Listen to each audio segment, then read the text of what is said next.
I'm always going with upside, and I'm always going with talent. I mean, upside is how good can this guy be? Position need is like we need a player to play right away. You know, with positional need, it sounds great at the time you draft a player, you pencil him in, but if he doesn't have the ability to play at a high level, then typically you're going to be disappointed. Your fans are going to be disappointed, and you're going to look at it as a bad pick. So you want the best player in any given situation. Believe in that as well, being strong up the middle. It's always going to be an allocation of resources and where you spend your money every year. But you've got to be physical. We've always prided ourselves on being a physical football team. It really just comes down to the best player at the time. And we're always going to say that. I mean, it's something that we've said every single year. You're starting back to 1996 with Ozzie as the GM. We're going to draft best available. We'll try to find the best 5 guys we can. I think there were a lot of questions about the offensive line last year, and I think we did a pretty good job of putting a pretty competitive offensive line together. All right, my people, I am back.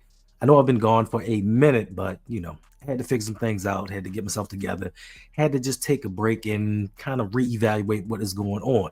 I've been sitting back watching what the Baltimore Ravens have gone through, sitting back looking at the saga that is Justin Tucker, and just can't wait for this season to get started. Can't wait for moves to be made.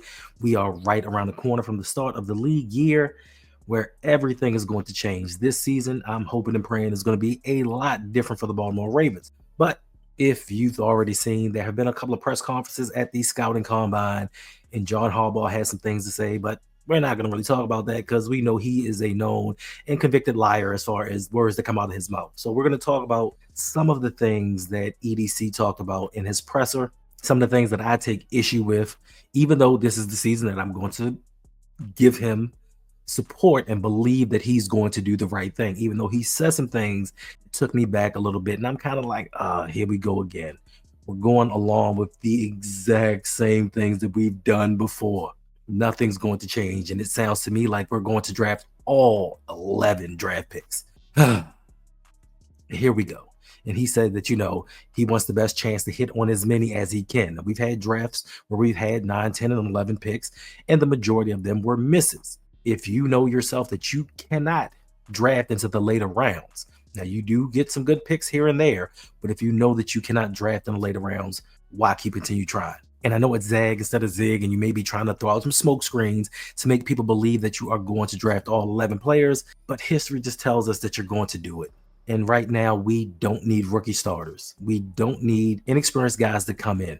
We are in a Super Bowl window, and I'm not saying throw the checkbook out the door and just sign free agents, sign more free agents. But you have to do something different. Being the GM that has had the most draft picks in the league throughout your tenure, not having a lot of success and having to go back into free agency each and every time after each and every draft, drafted in the same positions each and every time, it's getting a little bit old. But I'm going to believe, even though I said last year, we're going cornerback first pick, edge maybe second or third pick, defense, more defense. And yes, I am the offensive guy. And understandably, with the Super Bowl, everybody's going to see how the Philadelphia Eagles dominated the Kansas City Chiefs, just wreck shot with Pat Mahomes without even blitzing. But what they don't realize, or what they're not looking at, is the offensive line held up against the number 4 defense in the league. And being that they were able to control the ball on the offensive side, score points, it gave defense carte blanche to go out there and just raise hell. People don't want to look at it like that. Now, if the game may have been a little bit closer, a little bit tighter, the defense may have played a different strategy in that game. But because the offense played so well and held the number 4 defense in check, this is why they were able to do certain things. So yes, we need to fortify the offensive line. And you heard EDC say we need to be strong up the middle offensively and defensively. Well, offensively, we need to do better. And he said it himself that, yes, we had questions going into last season, and he believes that we put a competitive offensive line out there on the field. And we did. It was competitive, and they did get better throughout the season. But do you truly think that an offensive line like this, if facing the Eagles again in the Super Bowl, would have put up much of a fight? Like, we played them in a regular season, and they didn't play half as well as they did in the playoffs, and they beat us. So you're telling me that this competitive offensive line would have done better? We don't know. It's all speculation. But we still have question marks going into the season. We have the Ronnie Stanley issue, but it sounds like they're trying to work out a deal because we haven't had an issue with having a left tackle outside of the years that Ronnie Stanley was hurt over the last few seasons. But now the offensive line may be in flux. We still need to figure out what we're going to do with the guard position. So we do need to be strong up front, offensively and defensively. I do believe that defensive lines, we do need to do something better. Broderick Washington, it's cool. We could get better. Michael Pierce probably on his way out the door, but he hasn't been really that effective in about 5 seasons. So yes, we can upgrade the defensive line, but we need to first make the offensive line a priority. That needs to be first and foremost. Lamar Jackson is your greatest asset. I don't care how great Roquan is. I don't care how great Kyle Hamilton is. I don't care how great Marlon Humphrey is. I don't care how great Nnamdi Madubuike is. Lamar Jackson is the reason that we win games. Lamar Jackson will be the reason that we win a Super Bowl. We need to put a competitive team around him because, as we've seen in the playoffs, if Lamar does not play a perfect game, we don't win. Other quarterbacks throughout the league, they can have 2-3 turnovers and the rest of their team will carry them. Their defense will get turnovers and get the ball back, but we don't seem to do that. So we need to get these pieces around him. We need to stop the strip sacks in the playoffs because this happened year in and year out because the offensive line has faltered. We need to stop getting pushed around. EDC said we need to play like Ravens. I don't remember the last time this team has actually played like a Raven because the Buffalo Bills in the last game played more like Ravens than we did. We got bullied. We got pushed around. So yes, we need to get stronger. We need to get better. We need to have some continuity where we're not having moving interchangeable pieces season in and season out. We don't need to go into the next season talking about, well, we got to replace the offensive line for a third year. We need guys that are going to stick together and guys that are going to be together. We need some developmental guys to sit behind them just in case somebody goes down. And this is all that I'm saying. Fortify that offensive line. Get Lamar another weapon because we saw exactly what happened when Zay went out. We didn't have anybody. And I know everybody's saying Taz Walker.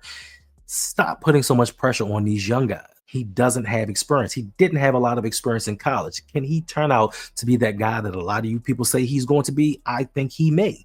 But to expect during a Super Bowl window, first and second year players to come in and be main contributors to a team is ludicrous to me. Go out and get some proven talent. The way that we've done it, the way that we have drafted on defense, the way that we have brought in free agents on defense over the last 7 years has not worked. And you guys want the same exact thing. Well, let's get Abdul Carter. Let's get this guy. Cool. But we have yet to really develop a lot of talent on this team defensively. If guys didn't come in and were already great players or really good players, we haven't really developed guys. Now, guys have raised their level somewhat, i.e. Odafe Owe. Not a lot of production in college. He's gotten better each and every year. But now it's to the point where he's on his 5th-year option, and are we going to sign him long term? History says, no, we're going to let him go and start all over again with another project that's going to come in here and take a few years to get settled, and then we move on from him and start this process all over again. That's all that I'm saying. Because the thing that stuck out the most to me was, yes, we don't really draft for need. We draft best player available. And to me, I say bullshit. Bullshit. No. Because if you look at the history of the Ravens drafting, I know that they tell you, and this is the problem I have with EDC, you be the general manager that you're going to be. You take your players. Just don't lie about it. Don't lie about it. Don't say we just go draft best player available. And stop drafting projects. Because look at the history of the Baltimore Ravens. Look at their drafts. Go back to 2018. And this is before EDC, and I'm not saying it's an EDC thing. It is a Baltimore Ravens thing. And we say best player available. You're telling me that Hayden Hurst was better than Lamar Jackson? Hayden Hurst was the best player available at that time. Not even close. But yet and still, we took Hayden Hurst instead of Lamar Jackson. So that killed that narrative for me. Then you bring in EDC in 2019 and you draft Hollywood Brown. The very next pick, Montez Sweat. You have Scary Terry. You have DK Metcalf, Debo Samuels, Max Crosby's out there. So you can't say we do best player available. Then 2020 comes around and we let go of CJ Mosley, but we don't draft for need, but we take Patrick Queen. Patrick Queen was the best player available at that time. T. Higgins, Michael Pittman Jr., Xavier McKinney, Jonathan Taylor, and Antoine Winfield Jr. were out there. So you're telling me that Patrick Queen was the best player available? No. 2021, Rashad Bateman, Odafe Owe. Glad we took Rashad Bateman because we needed a wide receiver. So don't tell me you don't draft for need. Odafe Owe.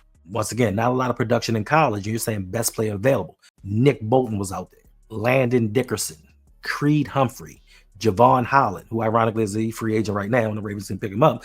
But these players were out there, and you took Odafe Owe. So don't tell me you don't draft for need.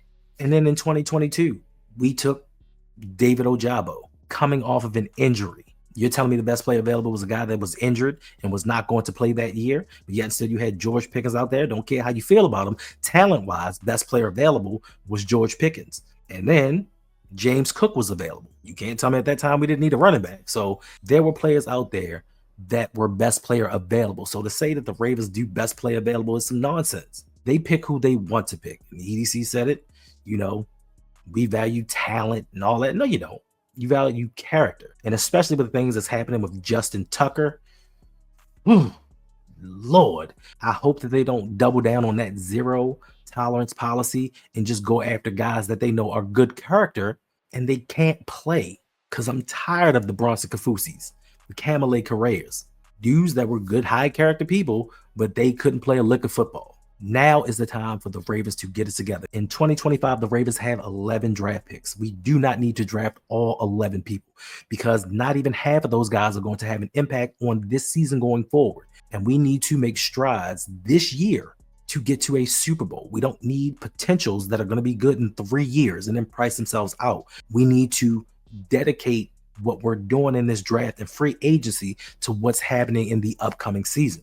We have a difficult schedule upon us and we need to get things right. So EDC, I hope you're playing. I hope you're zagging. I hope you're just telling the people what they want to hear. And this season is going to be different because this year I'm going with you. I'm going to believe in you. But if you let me down and do the exact same thing and we go to the playoffs again and lose the exact same way, that's it. The grace is done. It is time to move on from everybody.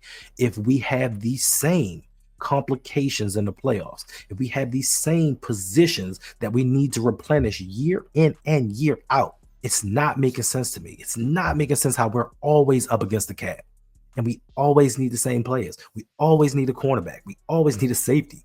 We always need some rush guys. We always need a wide receiver. We always need a lineman. How is this possible when you have so many draft picks?